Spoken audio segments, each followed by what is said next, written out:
Hi welcome to plus TV. ఈ రోజు మనతో పాటు సీనియర్ సైకాలజిస్ట్ అన్నం సుబ్రహ్మణ్యం గారు మనతో ఉన్నారు. నమస్కారం సార్. నమస్కారం అండి. సార్, ఇప్పుడు చాలా మంది ఓసిడి అనే సమస్యతో బాధపడుతున్నారు. చాలా ఇయర్స్ మందులు వాడినా కూడా అసలు మాకు తగ్గట్లేదు అని చాలా అట్లా కూడా ప్రెషర్ అయిపోతుంటారు. ఇది మీరు ఎలా చూస్తారు అండ్ ఎలా తగ్గిస్తారు ఈ ఓసిడిని? అవునండి, మీరు చెప్పింది చాలా కరెక్టు. ఈ ఓసిడి తోటి చాలామంది బాధపడుతున్నారు. నాకు చాలా ఫోన్ కాల్స్ వస్తుంటాయి. నేను 6 మంత్స్ నుంచి వాడుతున్నాను, 2 ఇయర్స్ నుంచి వాడుతున్నాను, 10 ఇయర్స్ నుంచి వాడుతున్నాను, 20 ఇయర్స్ నుంచి కూడా మందులు వాడుతున్నాను.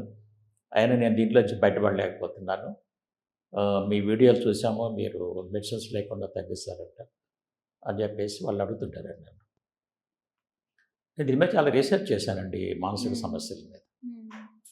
ఈ ఓసిడికి మెయిన్ కారణం మన ఆలోచన విధానం అండి. మరి ఆలోచన విధానం కారణమైనప్పుడు, ఆలోచనలో ప్రాబ్లమ్స్ ఉన్నప్పుడు ఆలోచన ద్వారానే వాటిని కరెక్షన్ చేయాలి.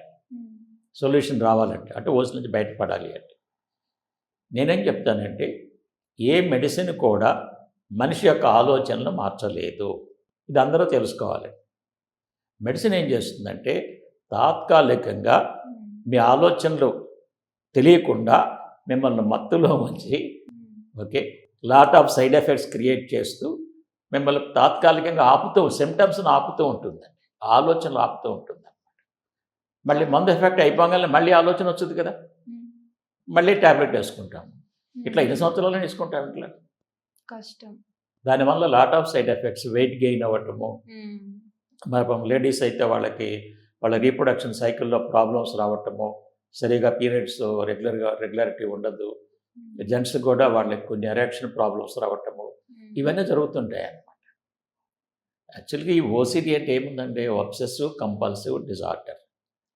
వీళ్ళకి ఏంటంటే అన్కంట్రోలబుల్ థాట్స్ వస్తుంటాయి. తర్వాత ఆ థాట్ నుంచి వచ్చినప్పుడు భయం కానీ యాంగ్జైటీ కానీ వస్తుంది అనమాట. దానిలోంచి బయటపడటానికి కంపల్సివ్ యాక్షన్స్ చేస్తుంటారు అన్నమాట. ఫర్ ఎగ్జాంపుల్, ఇక్కడ ఏదో డర్ట్ అయింది అనే ఆలోచన వచ్చింది అనుకోండి, వెంటనే అక్కడ బ్యాక్టీరియా ఉంటుంది, సూక్ష్మక్రిములు ఉంటాయి, ఇన్ఫెక్షన్స్ వస్తాయి, ఆరోగ్యం పాడవద్దు కదా అనగానే భయం ఆందోళన వచ్చేస్తుంది అనమాట. మరి ఇప్పుడు దీనిలోంచి బయటపడాలంటే ఏం చేయాలి? మనం దాన్ని క్లీన్ చేయాలి. బ్రెయిన్ చెప్పొద్దు అనమాట క్లీన్ చేయని చెప్పేసి. పాపం క్లీన్ చేస్తారు.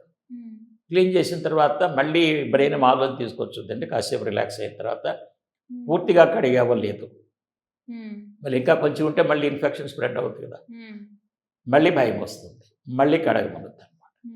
ఈ విధంగా పాపం ఈ లూప్లో పడిపోతారండి. ఈ లూప్లో పడిపోవటం వల్ల ఏమవుతుందంటే, ఒక క్లీనింగ్ విషయంలోనే కాదండి, స్నానం చేసేటప్పుడు కానీ, ఆ వాష్రూమ్కి వెళ్ళినప్పుడు కానీ ఒకసారి అరగంట గంటలు వేస్ట్ చేస్తుంటారు ఈ క్లీనింగ్ ప్రాసెస్. మరి అప్పుడు మిగతా ఫ్యామిలీ మెంబర్స్ చాలా ఇన్కన్వీనియన్స్ కదా. పిల్లలు స్కూల్కి వెళ్ళాలి, హస్బెండ్ ఆఫీస్కి వెళ్ళాలి, ఒక లేడీ ప్రాబ్లం అయితే ఎట్లా, వీళ్ళంతా కూడా వీళ్ళని బ్లేమ్ చేస్తుంటారు అనమాట. నీకు ఈ మాత్రం తెలియదా, ఎంతసేపు ఉండాలా, ఎంత వాటర్ వేస్ట్ చేయాలా అని చెప్తుంటారు. పాపం ఆమె ఏమైనా ఫీల్ అవుతాం, ఆమె ఏం కావాలని చేయదు, ఆమెకు కూడా తెలుసు. ఈ బ్రెయిన్ ఏం చేస్తుందంటే ఆటోమేటిక్గా ఆ థాట్స్ని తీసుకొచ్చు, వీళ్ళ కంట్రోల్లో ఉండదన్నమాట. తీసుకొచ్చేసి ఆ కంపల్సివ్ యాక్షన్ కూడా బ్రెయినే చేయించుద్ది అన్నమాట. ఎందుకంటే ఈ బాడీ మొత్తం బ్రెయిన్ కంట్రోల్లో ఉంది. సో కాబట్టి అందుకని వీళ్ళు మెడిసిన్స్ వాడినా ఈ ప్రాసెస్ మారదండి. అందుకని నేను బాగా రీసెర్చ్ చేసి నేను ఎలా ట్రీట్ చేస్తానంటే, వాళ్ళకి అసలు మేము డీటెయిల్డ్గా స్టడీ చేస్తాం. మేము సిమ్టమ్స్ని బట్టి ట్రీట్మెంట్ ఇవ్వండి.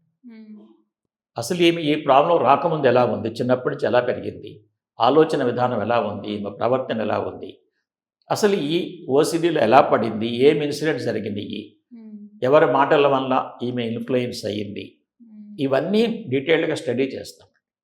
స్టడీ చేసి ప్రాబ్లమ్స్ ఐడెంటిఫై చేసి కౌన్సిలింగ్లో ఫస్ట్ డైరెక్ట్గా సొల్యూషన్ ఇవ్వమండి. ఓసిడి వాళ్ళు ఎవరు వచ్చినా కూడా డైరెక్ట్గా సొల్యూషన్ ఇవ్వం. నీకు డైరెక్ట్ సొల్యూషన్ ఇస్తే వాళ్ళ బ్రెయిన్ యాక్సెప్ట్ చేయదండి. అందుకని ముందు థింకింగ్ ప్రాసెస్ డెవలప్ చేస్తానండి. అసలు ఈ బ్రెయిన్ ఎలా పనిచేస్తుంది, దీని పవర్ ఏంటి, ఈ పనిచేసే విధానంలో లాభాలు ఏంటి, నష్టాలు ఏంటి, అసలు ఈ బ్రెయిన్ ఎందుకు ఈ థాట్స్ తీసుకొస్తుంది, వాటిని ఎలా కంట్రోల్ చేయాలి, ఈ ప్రాసెస్ ముందు నేర్పుతామండి. నేర్పిన తర్వాత వాళ్ళ స్పెసిఫిక్ ప్రాబ్లమ్స్కి ఈ ప్రాసెస్ బేస్ చేసి సొల్యూషన్స్ ఇస్తాం. అప్పుడు దాంట్లోంచి పూర్తిగా బయటకు వస్తారనమాట. ఈ మధ్య ఒక 2-3 నేను ట్రీట్ చేశానండి, పర్ఫెక్ట్గా ఉన్నారు ఇప్పుడు వాళ్ళు. ఒకతని అంటే పాపం మళ్ళీ ఈ సైకలాజికల్ గా ట్రీట్మెంట్ చేసిన తర్వాత మళ్ళీ వాళ్ళు నార్మల్ అయిపోతారా? అంటే మళ్ళీ కొన్ని ఇయర్స్ తర్వాత అదే మళ్ళీ రిపీట్ అవుద్దా? మా దగ్గర రిపీట్ అయ్యే ఛాన్స్ లేదండి. ఎందుకు లేదంటే హ్మ్. మా సైకలాజికల్ కౌన్సిలింగ్ ఎలా ఉంటుంది, జనరల్‌గా అయితే టాక్ థెరపీ అని నోటితో మాటలు చెప్తుంటారు. హ్మ్. మాది అట్లా కాదండి. మేము ప్రాసెస్ నేర్పి, ఆ ప్రాసెస్ అంతా వాళ్ళ చేత నోట్స్ రాపిస్తాం. హ్మ్. ఈ బ్రెయిన్ ఎలా పనిచేస్తుంది, ఆ పనిచేసిన దానివల్ల లాభాలు, నష్టాలు ఏంటి, ఈ హ్మ్. థాట్స్ ఎలా వస్తాయి, వాటిని ఎలా కంట్రోల్ చేయాలి, హ్మ్. ఈ ప్రాసెస్ అంతా నోట్స్ రాపిస్తాం. హ్మ్. వాళ్ళ ప్రాబ్లమ్స్, సొల్యూషన్స్ కూడా నోట్స్ రాపిస్తాం. హ్మ్. ఇది రెగ్యులర్‌గా చదువుతూ ఉంటే ఏమవుతుందంటే, ఈ హ్మ్. థాట్ ప్రాసెస్ వెళ్ళి బ్రెయిన్‌లో కూర్చుంటుంది. ఓహ్! ఇప్పుడు బ్రెయిన్ ఏం చేస్తుందంటే, ఈ థాట్స్ ప్రకారం మన లైఫ్ నడిపిస్తుంది. హ్మ్. ఎందుకంటే మార్నింగ్ నుంచి ఈవినింగ్ వరకు మన జీవితం అంతా కూడా మన ఆలోచనలను బట్టే నడుస్తుంది. అవును. మీకు సరైన ఆలోచనలు ఉన్నాయనుకోండి, సరైన పంథాలో మీ లైఫ్ వెళ్ళిపోతుంది. హ్మ్. మీకు రాంగ్ ఆలోచన రాంగ్ పంథాలో వెళ్ళిపోతుంది. మీరేం చేయలేరనమాట. హ్మ్. దాన్ని ఎలా కంట్రోల్ చేయాలన్న ప్రాసెస్ వాళ్ళకి నేర్పుతాం. హ్మ్. కాబట్టి ఒకసారి మా దగ్గర సొల్యూషన్ తీసుకున్న తర్వాత మళ్ళీ లైఫ్‌లో వాళ్ళకి ఓసీడీ రాదు. ఓహ్! ఈ మధ్య ఒక 2, 3 కేసులు చక్కగా మంచిగా సొల్యూషన్ ఇచ్చామండి. ఒకతను పాపం ఒక 3, 4 ఇయర్స్ సఫర్ అవుతున్నాడు ఈ ఓసీడీ. హ్మ్. మందులు వాడినా తగ్గలేదు. సరే అతను ఇక సూసైడ్ చేసుకుందామన్న టెండెన్సీలోకి వచ్చేసాడు. సూసైడ్ ఓసీడీ వల్ల సూసైడ్స్ కూడా చేసుకుంటారా? మరేమవుద్దంటే ఫ్రస్ట్రేషన్ కదా! హ్మ్. 4, 5 సంవత్సరాలు బాధపడి, పడి, పడి ఎంతకాలం పడతాము, అందరూ బ్లేమ్ చేస్తున్నారు మనల్ని. చచ్చిపోతే పోలేదా అని బ్రెయిన్ చెప్పుద్ది. అంటే అది ఒక చిన్న థింగ్ కదా! అంత పెద్దగా ఎందుకు చూస్తారు అంటే దాన్ని? మనకనిపిస్తుందండి. హ్మ్. ఇప్పుడు మీరున్నారండి, రోజు 2 గంటలు బాత్రూమ్‌లో టైమ్ వేస్ట్ చేస్తే ఇంట్లో వాళ్ళు రోజు తిరుగుతూ ఉంటే ఓహ్! మీకేమనిపించుద్ది? ఒకరోజు, 2 రోజులంటే పెద్ద ఇన్‌ఫ్లుయెన్స్ ఉండదు. హ్మ్. మీరు 3, 4 ఇయర్స్ అదే విధంగా చేస్తున్నారనుకోండి, హ్మ్. అప్పుడు మీకు ఫ్రస్ట్రేషన్ వస్తుందన్నమాట. ఫ్రస్ట్రేషన్ నుంచి సూసైడల్ థాట్స్ వస్తాయి. ఓహ్! అతను నాకు ఫోన్ చేసి, "సార్ నేను 4 ఇయర్స్ నుంచి సఫర్ అవుతున్నాను. ఓకే. నేను చాలా బిజీగా ఉన్నానయ్యా. 2 డేస్ తర్వాత చేయమంటే." "కాదు సార్ నాకు సూసైడ్ చేసుకోవాలనిపిస్తుంది. మీరు హ్మ్. అర్జెంట్‌గా నాకు కన్సల్టేషన్ ఇచ్చి కౌన్సెలింగ్ స్టార్ట్ చేయాలన్నారు." హ్మ్. సరే పాపం అతని ప్రాబ్లమ్ చూసి నేను కన్సల్టేషన్ తీసుకొని హ్మ్. వెంటనే స్టడీ చేసి మాకు నార్మల్ ట్రాక్, ఫాస్ట్ ట్రాక్ అని ఉంటాయన్నమాట. హ్మ్. నార్మల్ ట్రాక్ అంటే 2 మంత్స్ ఉంటుంది. ఫాస్ట్ ట్రాక్ అంటే 1 మంత్‌లో చేస్తాం. ఓహ్! అతను నాకు ఫాస్ట్ ట్రాక్ కావాలి సార్ నేను తొందరగా బయటపడాలని. హ్మ్. ఫాస్ట్ ట్రాక్‌లో తన కౌన్సెలింగ్ ఇచ్చానండి. తన హ్మ్. ప్రాబ్లమ్స్ అన్నిటికి సొల్యూషన్స్ నేర్పాను. ఇవాళ హ్యాపీగా లైఫ్ లీడ్ చేస్తున్నాను. ఒక మెడిసిన్ నేను ఒక మెడిసిన్ వాడలేదు. హ్మ్. ఇంకా అసలు మెడిసిన్ అవసరం లేదండి. అర్థమైందా?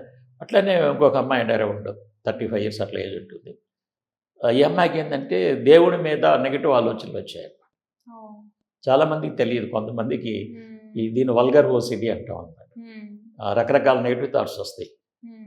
దేవుళ్ళతోటి సెక్సువల్ థాట్స్ అని, క్లోజ్ ఓహ్! ఫ్యామిలీ మెంబర్ సెక్సువల్ థాట్స్, హ్మ్. లేకపోతే దేవుళ్ళని తిట్టటము, దేవుళ్ళ మీద రకరకాలుగా బ్యాడ్ చేసినట్టు వస్తుంటాయి. హ్మ్. ఇవి బయటికి చెప్పుకోలేరు. హ్మ్. మరెవరితో ఫ్యామిలీ మెంబర్స్ డిస్కస్ చేయలేరు కదా! అవును. ఇవి లోపల ఎక్కువ కాలం నడిస్తే హ్మ్. దీనికి కూడా సూసైడల్ థాట్స్ వచ్చే అవకాశం ఉంటుంది. ఓహ్! సరే ఆ అమ్మాయి పాపం 35 ఇయర్స్ ఉంటే 2, 3 పిల్లలు కూడా ఉన్నారు. హ్మ్. ఈ దేవుడి మీద ఒకటే నెగెటివ్ థాట్స్ అన్నమాట. హ్మ్. కంట్రోల్ చేసుకోలేకపోతుంది. గిల్టీ ఫీల్ అవుతుంది. ఓకే. తప్పు చేస్తున్నానని అనిపిస్తుంది. కానీ బయట రాలేకపోతుంది. హ్మ్. మెడిసిన్స్ వాడింది అయినా రాలేకపోయింది. నేను ఆ అమ్మాయికి 2 మంత్స్ నార్మల్ ట్రాక్‌లో కౌన్సెలింగ్ ఇచ్చానండి. హ్మ్. వాళ్ళు హ్యాపీగా దాంట్లోంచి పూర్తిగా బయటకొచ్చి హ్యాపీగా కాపురం చేసుకుంటారు. హ్మ్. మేమేం చేస్తామంటే వాళ్ళ థింకింగ్ ప్రాసెస్ నేర్పి థింకింగ్ మారుస్తామండి. హ్మ్. వాళ్ళ ఓసీడీకి సొల్యూషన్స్ ఇస్తామండి. నేనేం చెప్తానంటే మీకు ఎన్ని రకాల ఓసీడీ ప్రాబ్లమ్స్ ఉన్నా దీంట్లో చాలా రకాలు ఉండేయండి. అవన్నీ హ్మ్. చెప్పకూడదు. అవును. ఓసీడీస్ ఆ! చాలా మందికి చాలా ఆ! కొన్ని మీకు వస్తువులని, కొన్ని రకరకాల థాట్స్ అని. యాక్టివిటీస్ ఉన్నా హ్మ్. వాటన్నింటిని మెడిసిన్స్ లేకుండా హ్మ్. 2 మంత్స్ గాని, 4 మంత్స్ గాని పూర్తిగా నయం చేయొచ్చు. పూర్తిగా బయటికి రావచ్చు.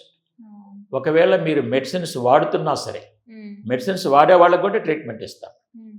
మెడిసిన్స్ వాడే వాళ్ళని మేమేం వెంటనే మందులు మానమని చెప్పమండి. హ్మ్. మీరు మందులు వాడుకుంటూ ఉండండి.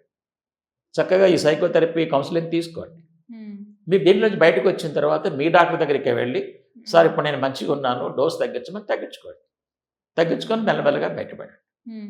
చాలా మందికి ఒక రాంగ్ థింకింగ్ ఉందన్నమాట. హ్మ్. మేమేదో వెంటనే మందులు మానిపిచ్చేసి వాళ్ళేదో ప్రాబ్లమ్స్‌లో పడేస్తారు. మేము మానిపించమండి. ఎందుకంటే మీ బాడీ ఆల్రెడీ అలవాటు పడిందండి మెడిసిన్స్‌కి. హ్మ్. అది సొల్యూషన్ ఇవ్వకపోయినా మీ బాడీ అలవాటు పడింది కాబట్టి బ్రెయిన్ దాన్ని కోరుతుందన్నమాట. అందుకని మేము మందులు మానమని ఎవ్వరికీ చెప్పం. హ్మ్. మంచిగా అయిన తర్వాత మీ డాక్టర్ దగ్గరికి వెళ్లి చక్కగా చేసుకోండి. హ్మ్. చివరగా నేనేం కంక్లూజన్ చెప్తానంటే హ్మ్.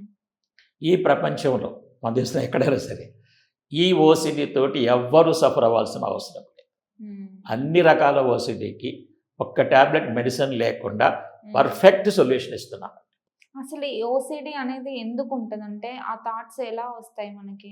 థాట్స్ ఎలా వస్తాయంటే ఇది బ్రెయిన్ తీసుకొస్తుంది. ఇప్పుడు ఫర్ ఎగ్జాంపుల్ అప్పుడు కరోనా అప్పుడు ఏం చెప్పారంటే, ఎవరన్నా కరోనా వచ్చిన వాళ్ళు మన గేట్ని టచ్ చేసి మనం దాన్ని టచ్ చేస్తే మనకు కూడా వచ్చుద్దని ఒక రకమైన ఆలోచన ఇచ్చారు కదా, నాలెడ్జ్ ఇచ్చారు కదా. నేను ఈ మధ్య ఒక ఆమెను ట్రీట్ చేశాను. ఆమెకి అరౌండ్ 50 years ఏజ్ ఉంటుంది. ఆ ప్రాబ్లం ఏంటంటే, ఇప్పుడు వాళ్ళ అపార్ట్మెంట్ అనమాట. అపార్ట్మెంట్లో లిఫ్ట్ ఉంటుంది. ఈ మున్సిపల్ వర్కర్స్ డస్ట్ కలెక్ట్ చేసుకుని ఉంటారు కదా, డస్ట్బిన్ కలెక్ట్ చేసుకున్న వాళ్ళకి ఒక లిఫ్ట్, సర్వీస్ లిఫ్ట్ అని ఉంది, వీళ్ళకి మామూలు లిఫ్ట్ ఉంది అనమాట. ఒకసారి అది పని చేయనప్పుడు ఈ కలెక్ట్ చేసుకున్న మున్సిపల్ వర్కర్స్ ఈ లిఫ్ట్లో కూడా వెళ్తుంటారు. ఇప్పుడు ఈ బ్రెయిన్ ఏం చెప్పొద్దంటే, మరి వాళ్ళు ఈ లిఫ్ట్ వేసినప్పుడు టచ్ చేశారు కదా, ఇప్పుడు మా పిల్లలు హస్బెండ్ ఆ లిఫ్ట్లోనే వచ్చారు కదా, ఇప్పుడు వాళ్ళు దాన్ని టచ్ చేశారు కదా, వీళ్ళకి ఇన్ఫెక్షన్ వస్తుంది కదా అని చెప్పేసి వాళ్ళని మీరు ముందు స్నానం చేయండి, చేతులు కడగండి, కాళ్ళు కడగండి. వాళ్ళు కనుక బై మిస్టేక్ కడగకుండా కిచెన్లోకి వచ్చారంటే ఇప్పుడు కిచెన్ మొత్తం క్లీన్ చేస్తుందండి. ఓకే, ఆ క్లీన్ చేసినప్పుడు మళ్ళీ తృప్తి లేక 2-3 times క్లీన్ చేస్తుంది. అది ఒకసారి ఇల్లు మొత్తం క్లీన్ చేస్తుంది అనమాట. ఎందుకని ఈ బ్రెయిన్లో ఏం స్టోర్ అయిందంటే, ఎవరైనా టచ్ చేస్తే ఇన్ఫెక్షన్ రావచ్చు, ఆ ఇన్ఫెక్షన్ వల్ల మనకు డిసీజెస్ రావచ్చు అన్న ఆలోచన డామినేట్ చేసి ఇదంతా చేపించుద్ది అనమాట. అందుకని నేనేం చెప్తానంటే, మనకు వచ్చే మానసిక సమస్యలన్నీ కూడా మన బ్రెయినే క్రియేట్ చేస్తుంది. ఎవ్వరూ కావాలని క్రియేట్ చేసుకోవాలి. సో నేను ఈ థింకింగ్ మీద చాలా రీసెర్చ్ చేశాను కాబట్టి, ఓకే, అందుకనే మా సెంటర్ పేరు న్యూ లైఫ్ కౌన్సిలింగ్ సెంటర్ అని పేరు పెట్టాము. ఎటువంటి మానసిక సమస్యల్లోంచైనా మేము బయటకు తీసుకొచ్చి వాళ్ళకు ఒక కొత్త లైఫ్ ఇస్తామండి. ప్లస్ ఇంకోటి ఏం చేస్తామంటే, మేము కేవలం ప్రాబ్లం నుంచి బయటకు తీసుకురావటమే కాకుండా వాళ్ళ ఏజ్ని బట్టి, వాళ్ళ ప్రొఫెషన్ని బట్టి దాంట్లో ఎలా షైన్ అవ్వాలి ఆ నాలెడ్జ్ కూడా నేర్పుతామండి. ఎందుకంటే నేను ఇంజనీరింగ్లో మాస్టర్స్ చేశాను, మేనేజ్మెంట్లో చేశాను, సైకాలజీలో చేశాను, చాలా రీసెర్చ్ చేశాను కాబట్టి వాళ్ళకి ఎక్స్ట్రా నాలెడ్జ్ వస్తుంది అనమాట. వాళ్ళ లైఫ్ని సెట్ చేస్తాం అన్నమాట. అందుకనే న్యూ లైఫ్ కౌన్సిలింగ్ సెంటర్. వాళ్ళకి డెఫినెట్గా న్యూ లైఫ్ వస్తుందండి. కొన్ని వేల మందికి 25 yearsలో కొత్త లైఫ్ ఇచ్చాను. Okay sir, thank you. Okay, thank you very much.